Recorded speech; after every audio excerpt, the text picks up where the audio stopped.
Salut les coccypotes, bienvenue dans cette nouvelle vidéo. Tout d'abord, désolé du bazar, hein. Hier c'était mon anniversaire, donc on a fait une petite fête, tout ça, j'ai été pas mal gâtée, je n'ai encore rien rangé, donc voilà, soyez tolérants. Je vous remercie du fond du cœur pour certains messages que j'ai pu avoir, donc déjà à l'occasion de mon anniversaire, mais également vous remercier pour, sur la vidéo précédente, vous avez tous été hyper gentils, hyper bienveillants. Un petit peu moins sur la vidéo de l'accrochage, d'où le pourquoi certains se disaient mais pourquoi t'as bloqué les commentaires.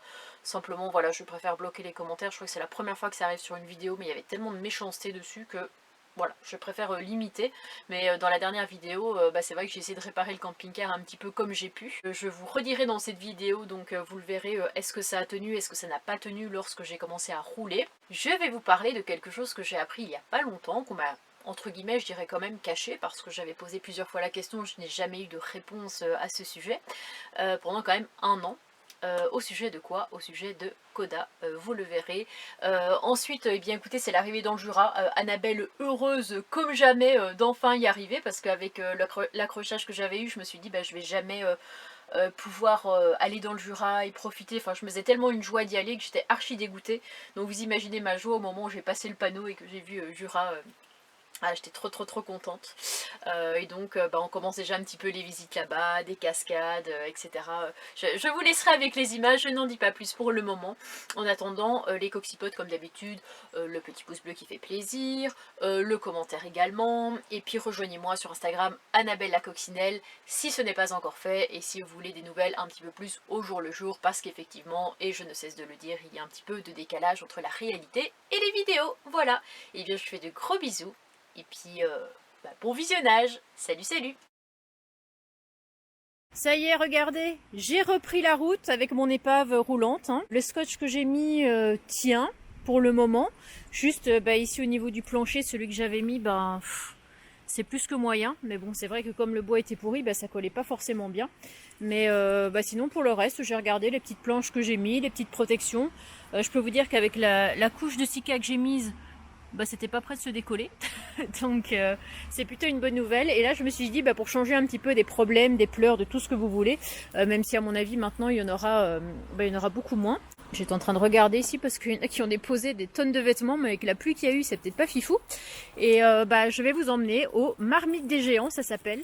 C'est un site nature. Selon quelques avis que j'avais vus, bon c'est pas le truc, voilà, faut pas faire un détour pour venir voir ça.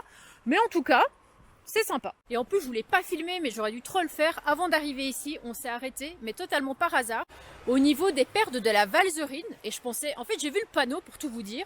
Et je me dis, mais attends, mais je l'ai pas noté ça, mais c'est vraiment trop bizarre. Puis je regarde et en fait, j'avais noté les pertes de lin, mais pas les pertes de la Valzerine. Et les pertes de lin, c'est pas du tout ici.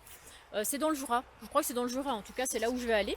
Donc je me suis dit allez, sur un coup de tête, on s'est arrêté, on était là-bas, c'était incroyable. En plus le débit de l'eau, il y avait des cascades et tout. Il y avait aussi des marmites, c'est-à-dire que l'eau qui passe à travers des grosses parois rocheuses comme ça.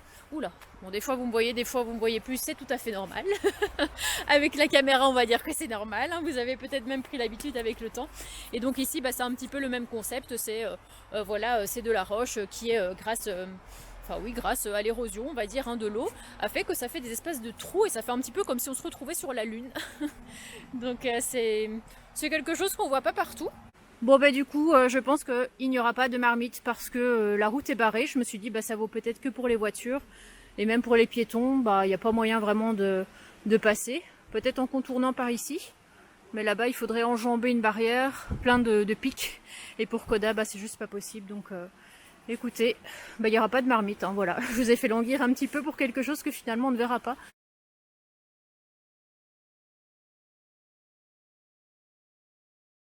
Je vous reprends un petit peu plus tard sur mon spot. Écoutez, c'est une route, ça se voit quand même de campagne, pas très fréquentée. Il y a de l'herbe en plein milieu. Et donc, me voilà à travers les champs. Regardez-moi ça. Petit coucher de soleil bien sympa. Et je me suis mise sur le côté d'une maison abandonnée parce qu'en fait le chemin, la route, mène un peu dans un cul-de-sac. Où ici on a... c'est quoi ça? Ouais d'accord, c'est de l'eau qui coule, je croyais qu'il y avait quelqu'un, mais bon je pense que Coda aurait déjà réagi s'il y avait eu quelqu'un. On dirait qu'il y a eu un squat. Comme d'habitude, Coda a trouvé un petit bâton. En plus c'est un piquet, c'est même pas un bâton. Bon, je sais pas trop si on a bien le droit de rentrer ici, on dirait plus que qu'il y a eu un petit peu comme un squat, il y a des chaises dehors en plastique, il y a plein de bières là-bas sur une palette. Je sais pas où il était exactement le spot, parce qu'il est écrit sur Park Fortnite. À part où je me suis garée, là, le long de la route, il n'y a pas vraiment d'endroit. Bon, il aurait fallu se mettre là, mais bon, je me sens embourbée vu le temps qu'il a fait aujourd'hui. C'est vrai que j'ai pas pensé, mais aujourd'hui on est samedi, donc j'espère qu'il n'y a personne qui va, qui va avoir envie de venir faire la fête. Regardez ici. J'espère que c'est pas pour faire du tir à la carabine. Est-ce que même cette maison a eu le temps d'être terminée? Ou est-ce que peut-être elle a pris feu, ça se trouve? Je sais pas exactement. Bon, après, je vais pas aller plus loin. Mais j'ai vu qu'il y avait un petit chemin, donc je pense que je vais aller promener Koda. J'ai vu qu'il y avait aussi comme une petite église abandonnée. Mais bon, je pense que là, ça fera l'affaire. Hein. Personne ne passe ici, je vois pas vraiment pourquoi il passerait. Je ne suis pas dans la propriété, je suis sur le côté. Même l'agriculteur, en se mettant sur le côté avec son tracteur, il passe. Donc voilà, mais bon, je pense pas qu'il y ait des agriculteurs qui viennent ici parce que le chemin, enfin le champ a l'air un petit peu laissé à l'abandon. Et donc là, comme d'habitude, je me fais tirer par Koda. Ça ne change pas. D'ailleurs, il faut vraiment que je vous dise un truc que j'ai appris par rapport à Koda. Bon, je vais vous le dire après, parce qu'après, ça sera encore du blabla. Et regardez ici. Alors, c'est peut-être pas une ancienne église, en fait. Je sais pas pourquoi j'ai dit ça. C'est plus une ancienne maison. C'est dommage que ça ait été abandonné, parce que c'est vrai que c'est isolé, mais moi, j'adore, moi, quand c'est isolé, au contraire. Franchement, si j'achète un truc un jour, j'ai pas du tout envie qu'il y ait plein de monde autour de moi, quoi. Moi, ce serait tout à fait le truc qui me plairait. Mais bon, faut pas déconner, je vais pas investir là-dedans. Oui, donc qu'est-ce que j'ai appris sur ce cher Koda? C'est vrai que quand j'ai adopté Koda, il était vraiment... je sais pas trop comment dire, il était vraiment hyper actif, il arrivait pas il avait toujours besoin d'attention en gros. Dès que je faisais mon montage, dès que je voulais me reposer un petit peu, il venait, il me mordait quand même assez violemment les chevilles, j'avais des bleus, il m'aboyait dessus, enfin il voulait de l'attention tout le temps, et je peux vous dire que bien des fois, j'ai pas toujours été bien. Hein, voilà, je n'ai pas toujours tout dit en vidéo, mais des fois j'étais vraiment triste en me disant pourquoi j'ai adopté un chien et pourquoi un chiot qui était moyennement sevré quoi finalement, parce que quand je l'ai adopté il avait 2 mois et demi, donc techniquement c'était censé être bon. Mais après j'ai eu un petit peu l'historique là en revoyant les anciens propriétaires et en fait oulala, c'était bien compliqué. C'est vrai que plusieurs fois je leur avais envoyé des messages pour poser des questions parce que ça me questionnait vraiment. Je me disais Koda des fois il a des comportements vraiment bizarres, genre il a pas les côtes canins, il est quand je l'ai eu il était hyper dominant, genre le deuxième jour que je l'ai eu il avait pris une lingette en bouche, il avait fait caca sur le sol, donc j'avais passé un petit coup de lingette et j'ai voulu lui reprendre et en fait il m'a mordu. Et il avait un comportement vraiment où il écoutait rien, il en faisait qu'à sa tête, un comportement extrêmement dominant. Je me suis dit mais vraiment quelque chose qui va pas chez ce chien. Et pourquoi dans son carnet de santé le vétérinaire a conseillé d'aller voir un éducateur canin? J'avais pas toutes les infos et en fait les anciens proprios voulaient rien me dire. Enfin ils m'ont rien dit. Là, donc je vous l'ai dit, je les ai revus. Ils sont venus sur le parking pour voir Koda tout ça et le lendemain, très gentiment, la dame m'a dit venez manger à la maison. Trop bien, donc moi j'y vais, on mange tout ça et puis d'un coup il y a le gamin qui dit ah oui tu te souviens maman quand on était chercher Koda ils étaient 10 dans la cave tout ça dans le noir. Ok, je me dis il est en train de me faire des révélations croustillantes, enfin croustillantes si on peut dire. Et puis la mère qui en rajoute, qui confirme ce que son fils vient de dire. Elle me dit oui effectivement c'est mon mari qui était, mais quand il est arrivé il y avait oula je fais glisser, il y avait 10 chiens quoi, donc Koda a 9 frères et sœurs et les chiens étaient vraiment à l'arrache quoi, ils avaient mis le père et la mère pour dire que voilà, mais lui il avait quand même un doute sur le fait qu'ils étaient toujours avec leurs parents et que juste pour téter peut-être qu'ils ramenaient la mère, mais que sinon c'est pour ça que ces chiens n'ont pas d'éducation. Parce que là elle me dit oui j'ai une amie qui a un malinois mais il est vraiment pas aussi actif que Koda. Lui vraiment il arrête pas à chaque seconde et qu'il voit un bruit dès que machin et tout. Donc les conditions voilà, on se dit vraiment le gars a fait la portée pour se faire du fric et juste pour ça et pas du tout pour mettre les chiots dans de bonnes conditions. Et en fait ils sont rentrés le soir avec Koda, qui s'appelait à l'époque Pacha, et quand ils sont rentrés, il a fait caca et il y avait plein de morceaux de plastique en fait dedans. Donc en gros ils étaient vraiment, ces chiots étaient livrés à eux-mêmes et ils bouffaient n'importe quoi. Donc voilà, est-ce qu'ils mangeaient même bien, est-ce qu'ils tétaient bien leurs parents, est-ce que... Enfin, j'en sais rien du tout. Mais donc, je comprends un petit peu mieux pourquoi Koda est survolté comme ça, que c'est pas juste la race qui fait que Parce que j'ai déjà vu des malinois comme ça, franchement jamais. Lui c'est vraiment un cas à part, chaque personne qui le voit, mais oh, il s'arrête quand, il a tant d'énergie et tout. Même quand je vais promener en ville avec lui, bah il y a des gens, je suis par exemple au feu rouge, et puis bah Koda dès qu'il entend un bruit, il se retourne.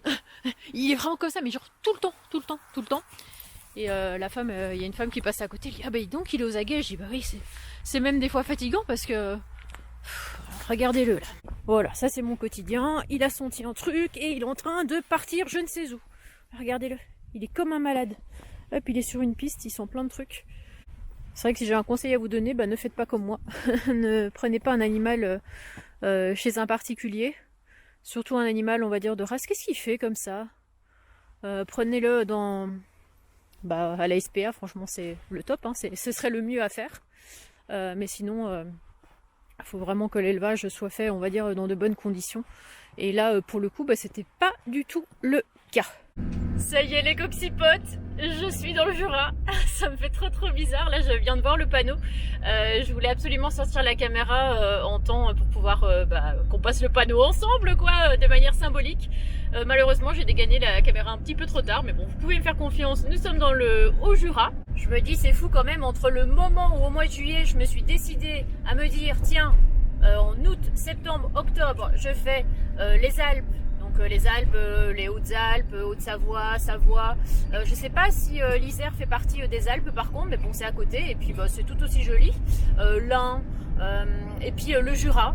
Bah, entre le moment où je me suis dit je vais faire ça avec les dates et tout en me disant est-ce que tu vas réussir à t'y tenir, est-ce que machin, en fait tout a bien correspondu. Voilà. Pourtant je me suis pas pressée franchement. J'ai pris mon temps, j'ai vu les choses un petit peu en temps et en heure je dirais. Hop, excusez-moi, je me prends un petit dodane. Voilà. J'en ai vraiment pris plein les yeux dans les Alpes. Je regrette absolument pas d'y être allée, surtout les Hautes-Alpes. C'était une vraie révélation pour moi, je dirais. Bon, par contre, j'ai pas trop compris pourquoi il disait circulation alternée parce que je n'ai pas vu de feu, j'ai rien vu du tout. Donc, prions pour qu'on croise personne, quoi. Quoi qu'il en soit, je vais vous faire partager maintenant la découverte du Jura. Mais visiblement, pas mal de cascades, de lacs, de gorges. Je vais pas vous filmer la balade qu'on va faire aujourd'hui, mais je vous filmerai celle de demain avec la visite de Saint-Claude. Saint-Claude qui est la ville de la pipe. Voilà, vous pourriez y découvrir des choses que vous ne soupçonnez pas sur moi. Est-ce que je ferai une pipe en direct? Je ne sais pas. Alors une pipe, attention, ça y est, tout de suite les grands mots. Je parle d'une pipe en bois, d'accord? Ouais, je vous voyais venir, ouais, avec votre petit regard en coin là. Après, on va aller faire les gorges de l'Abîme qui se trouvent juste à côté. Et voilà, ça a l'air incroyable, donc je vous partagerai tout ça. Et puis là c'était surtout pour vous dire que j'étais dans le Jura et que j'étais trop contente. Ah mais non, mais j'avais vu le panneau bienvenue dans le Haut-Jura, mais regardez ici officiellement, là, département du Jura. Ça y est, on y est. Bon, on est de travers là, mais on y est. Vraiment là les coccypodes, je crois qu'on n'a pas de chance du tout. Vous vous souvenez de la balade aux Marmites où finalement on a dû laisser tomber parce que c'était barré. Regardez ici. Donc voilà, l'entrée aux gorges est complètement fermée par des... Ah, on s'en souvient de ces gros blocs en pierre comme ça? Ah, ça nous rappelle des bons souvenirs, dis donc, c'est les mêmes en plus. Et ici, par un arrêté municipal, tout ça, interdiction de circuler jusque, qu'est-ce que j'ai vu, 31 décembre 2024, parce qu'apparemment c'est trop dangereux, ils devraient faire des travaux. Je suis un petit peu dégoûtée parce que j'étais venue exprès par ici pour visiter les gorges. Mais on ne va pas se laisser démonter comme ça, on va quand même aller voir une cascade, ça s'appelle la cascade des Combes je crois. Donc il faut un petit peu longer la route. Je me souviens à l'époque j'avais dit que j'avais adoré le Jura pour 3 raisons. Parce qu'il y avait des lacs, parce qu'il y avait des cascades et parce qu'il y avait des gorges. Et franchement, en fait je vous avais laissé tout à l'heure en vous disant que j'allais voir une cascade et en fait on y est allé et c'était juste incroyable. Il y en avait 3 côte-côte. J'en ai vu une 4e juste avant, donc on est directement mis dans le vif du sujet. Et je crois que là-bas, regardez, alors attendez, hop, nous sommes en train d'apercevoir la cascade qui sur Google n'avait pas beaucoup d'eau. Toutes celles que j'ai vues, on voyait un fin filet d'eau là parce que les photos ont été postées il y a 2 semaines. Et en fait, avec la pluie qui est tombée là depuis 2 jours, j'ai de la chance parce que contrairement à l'année dernière, si vous vous souvenez... Non, pas l'année dernière, qu'est-ce que je raconte? Contrairement à 2020, quand j'étais venue avec Dan dans le Jura, on n'avait pas eu d'eau. Et là, croyez-moi que les cascades, ça va envoyer du pâté. Hein. Oh waouh, non mais regardez-moi ce pont quoi. Il tient avec des câbles. J'espère quand même que c'est vérifié. On a de la mousse un petit peu partout, regardez. C'est très vert. J'aime beaucoup cette petite ambiance, même si ça fait un petit peu ambiance Halloween, mais bon écoutez, c'est bientôt donc on se met direct dans l'ambiance. Et là, nous arrivons au niveau du pont et de la magnifique cascade. Regardez-moi ça. C'est magnifique, hein. Je vais essayer de me rapprocher d'un petit peu plus près.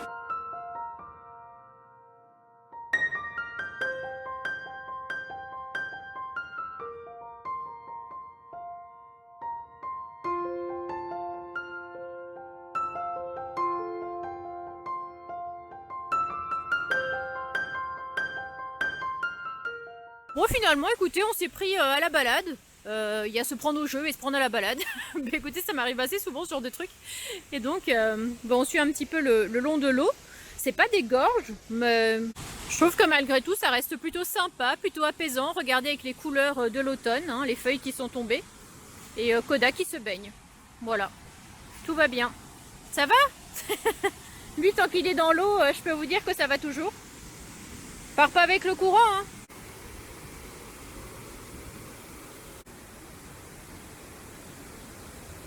Bon ben j'espère que cette vidéo vous aura plu. C'est vrai que je ne l'ai pas dit dans cette vidéo concernant Koda.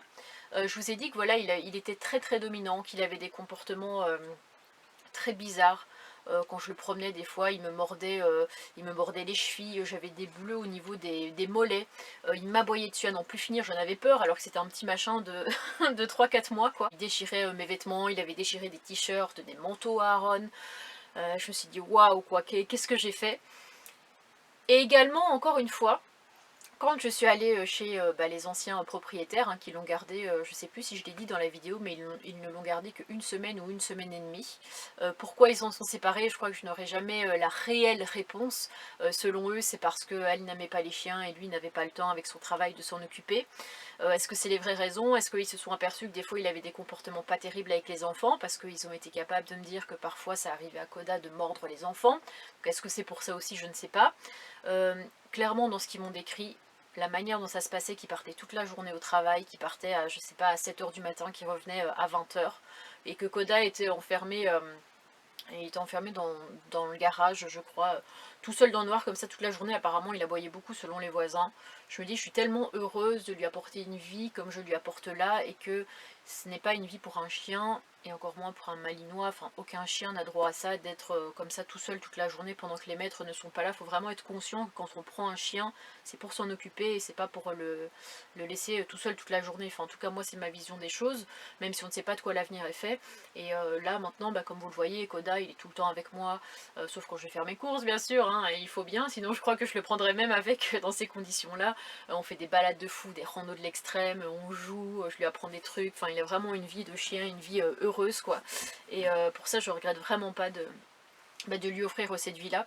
Et c'est vrai que je le dis très peu au final dans mon extrait, mais qu'est-ce que je l'aime ce chien quoi. On dirait que c'est une plaie, que c'est si, regardez, il est comme ci, il est comme ça. Mais qu'est-ce que je l'aime, qu'est-ce que j'y suis attachée, et vraiment j'essaye de faire de mon mieux pour lui apprendre les choses. Je suis super contente parce que c'est un chien qui est très sociable, qui s'entend avec tout le monde, avec les gens en rue, qui s'entend avec les enfants, qui s'entend avec les autres chiens. Bon, c'est toujours un peu plus compliqué, je vous avais dit, avec les animaux, genre les chèvres, les vaches, les chevaux, etc. Et puis les animaux de la ferme. Mais sinon, c'est vraiment un chien qui est adorable. Et pourquoi, c'est ça que je voulais rajouter à la fin, c'est pourquoi il a eu un comportement où il voulait toujours de l'attention, il avait toujours besoin qu'on le sollicite, toujours qu'on soit après lui. Eh bien parce que lorsque j'ai été invitée à manger chez les anciens propriétaires, il y avait la petite fille qui a, je crois qu'elle a 8 ans. Elle était tout le temps sur son dos, mais vraiment tout le temps. Et j'avais déjà remarqué ça quand j'avais été le chercher. Elle était tout le temps en train de lui lancer des jouets, Et là, Koda qui a des moments, il en pouvait plus quoi. Koda qui se couche, vous vous rendez compte, le truc qui n'arrive jamais. Koda se couche, la langue complètement pendante, et il n'arrive plus à avoir son souffle. Et puis la gamine qui ne le laisse pas et qui dit non, allez, on continue, on continue. Alors, imaginez ça pendant 10 jours, avec un chiot de 2 mois. Moi je pense que ça a quand même laissé des séquelles et que c'était pour ça qu'au début, maintenant c'est un petit peu mieux parce que je l'habitue à avoir des moments calmes où on fait rien. Voilà, où on fait rien. Parce que sinon, lui, il dort jamais, il se pose jamais, c'est très compliqué. C'est de mieux en mieux. Mais c'est vrai qu'au début c'était super compliqué pour moi, ça m'a bouleversée dans ma vie, hein, tout simplement, parce que il y avait Nani, il en avait toujours après Nani. En tout cas, je suis vraiment contente du chien qui devient. Et voilà, et je l'aime. Là, il est en train de me regarder droit dans les yeux. Qu'est-ce qu'il dit? Bon, je vous fais de gros bisous les coxypotes. Merci d'être restés jusqu'à la fin. Pour ceux qui sont restés jusqu'à la fin, hein, certains, bon, ça peut ne pas les intéresser, ce que je comprends. Et puis je sais qu'il y en a d'autres qui aiment beaucoup Koda, beaucoup mon quotidien avec lui. Et ça peut être peut-être intéressant, je sais pas, de vous partager ça aussi un petit peu en mode prévention. Faites gaffe quand vous prenez un chien. Et je trouve que c'est super important et j'ai vraiment merdé là-dessus. Mais après, voilà, ça me sert de leçon quelque part et je sais que je ne referai plus cette erreur-là. Voilà, bon allez, je me tais, je vous fais de gros bisous et puis je vous retrouve très vite pour une prochaine vidéo. Salut, salut!